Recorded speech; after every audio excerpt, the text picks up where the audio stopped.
สบายดีข้าพเจ้ามีชื่อว่าไสสวัสดิ์สุขารักษ์ศิริมศิวะข้าพเจ้าเรียนจบมาแต่มหาวิทยาลัยสุพรรณบุรีคณะเศรษฐศาสตร์และการท่องเที่ยวภาควิชาบริหารธุรกิจปัจจุบันข้าพเจ้าเฮ็ดเวียกอยู่บริษัทลาโกเซาซินเสือสมัครข้าพเจ้าเฮ็ดเวียกอยู่นี้มาเป็นเวลา6 ปีแล้วซึ่งว่าข้าพเจ้าเห็นหน้าที่เป็น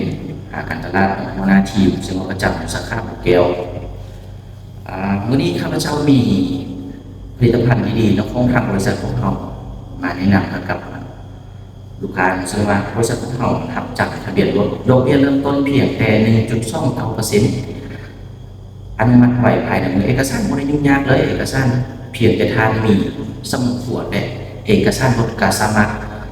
มากู้ยืมทางบริษัทของเราได้แล้วซึ่งบริษัทของเราน่าเชื่อถือโดยเป็นบริษัทสินเชื่อลำดับต้นๆของประเทศลาวเรา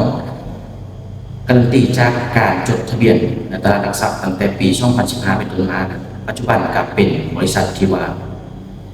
มีถึงจดทะเบียนเป็นอันดับ3ของตลาดหลักทรัพย์ลาวบริษัทของเราเป็นบริษัทที่ว่าอย่างหนึ่งของสินเชื่อในประเทศลาวเรา